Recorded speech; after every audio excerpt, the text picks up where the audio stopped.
Hi, I'm Martin Stallone. And I'm Sylvester Starr. That's right. And you're watching the Wired Incomplete Interview. Hi, I'm Sylvester Stallone. And I'm Martin Starr, and you're watching the Wired Autocomplete Interview. Bravo, bravo. Hey, we did it. Here we go. Why is Sylvester Stallone? There we have it. Hold on, there's more. Called Slime. Okay, Sylvester was a name I was given because usually in an Italian family, the firstborn male is named after the grandfather. Luckily, Silvestro. But at that time, there's a very famous cartoon character named Sylvester. And I had to live with that, so I changed it to Mike.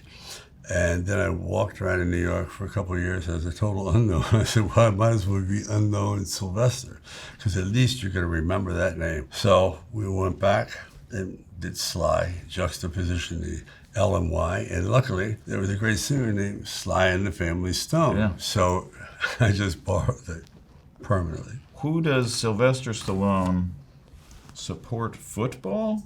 Who does Sylvester Stallone support football? The Philadelphia Eagles, of course. That was my fantasy. Matter of fact, my favorite player wore 22, and I wore 22 in high school when I was made the team captain, and I had the dubious distinction of having lost every game, 0-10. They're good right now. It's almost as good as 10-0. You know, it's like pretty hard to do. It's pretty hard to do. How much can Sylvester Stallone curl? Right now, the most I can curl is my hair. But at one time, I guess, you know, see, Martin said cheek curl and a strict curl. Right, I know. Cheek curl, yeah, you know, it's 155, 160 cheek curl. And a strict curl, I don't know, I didn't do it too much because it's very dangerous. You can tell your muscle that I have, probably about 110. Which one's a cheek curl? Is that Cheek curl is where you use your body. swing, the old swing? It's a swing, yeah, you do a lot more. I can do plenty of cheek curls. Can Sylvester Stallone ride a horse?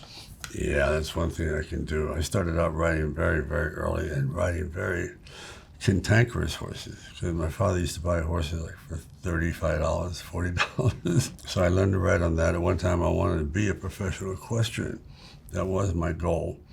And I played amateur polo until I was around 40, and then had my last game at the field in Wellington in Florida, and I said, sayonara, because you cannot trust anything that can gallop and poop at the same time. That's a good decision, probably. Thank you. Seems hard with the polo stick. Like it's such a small ball, isn't it? Literally like trying to hit a golf ball during an earthquake with a blindfold. Yeah. Wow. These won't be as interesting. This will be.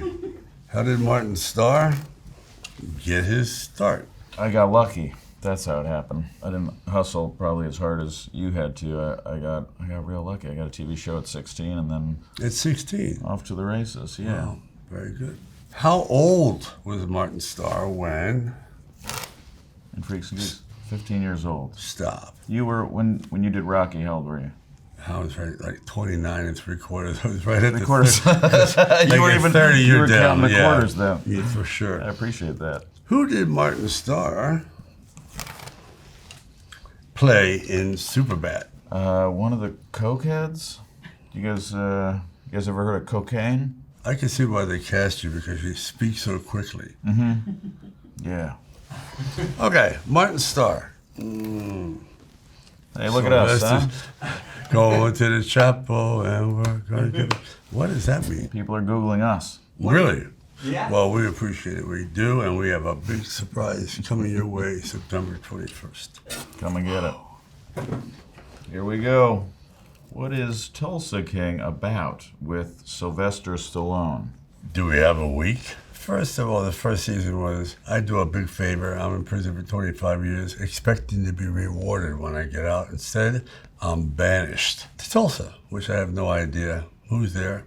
And I have to build a new life, and I start to build it with very odd individuals like the man on my left here. And it turns out to be a great gathering of interesting characters. Not to brag. Why did Sylvester Stallone Right, Rocky. Because I was broke. I was really busted. It was like the last shot, last moment. This was it. We're all in, period. So I wrote it because I realized I wasn't getting the kind of role I could really wrap my teeth around. I was always like the third guy through the door. And I said, this is going to be it. I'm going to be like thug number 3. So why don't I write a story about a thug with a good heart? And actually, he's a very interesting fella because he had the same problems as everybody. So people identify with this because it's more of a love story than a fight story. So it had all the components, but it was trillion to one shot. It was a minor miracle, so I'm still grateful. Yeah. Who did Sylvester Stallone base Rocky on? Well, I'm glad you asked that. A lot of people think it was based on a fellow named Chuck Wepner, the Bayonne Bleeder. And I'll tell you, it was really based on Rocky Marciano, who he and I were literally almost the same size. He didn't start fighting until he was around 24. He stopped in the 50s, so I didn't think any of the studios, hardly anyone unless you were a boxing fan, would remember him. And coincidentally, Muhammad Ali, fought Chuck Wepner. Chuck sort of stepped on his toe. Ali got knocked down and became a big deal. So when I was trying to pitch the show to studios, I used that as this is the possibility. This could actually be quite relevant and exciting, where this incredible underdog knocks down the ultimate. Because everyone secretly wants to take one big shot at life and see if they can knock it down. So that was the identification. What's the news on Sylvester Stallone? What's the news? What's the haps with Sylvester? Well, we're getting ready for the next season. We're going to start filming at the end of October. We premiere September 21st. So we're doing a lot of work with the writers. Terrence went to the original writer on it. Yeah. And we're coming up with a lot of surprises. So that's pretty much it. And I'm finishing writing this biography about the genesis of Rocky, which is being done by Harpers and Collins, and that'll be out, I guess, springtime. Am I going to get a free copy, or? Definitely. Martin Starr. Boy. Bodie. Yep. I got taken over by the mob. But he's also a mad genius that takes us to a new level. And next season, we're really going places with your AI brain. So you heard it here first. There you go. I just made it up. Martin Starr on Silicon Valley. That's it. The good old days. Guilfoyle, Dinesh, Mike Judge, and Alec Berg. That was a good run. It's a different vibe in a comedy than on a drama. I think there's different focus. Like, we get to do more action stuff, and there's a lot more focus on making sure story beats are all connected, and with comedy you kind of get to focus on the play of it, which I guess we get to do a lot too. I know, but this season you really get very dramatic. You're wound up in some scenes there, and I don't think people, they just, oh, wow, I thought he just does, dry comedy. No, not at all. You run the gamut. Congrats. Martin Starr. MCU crossover.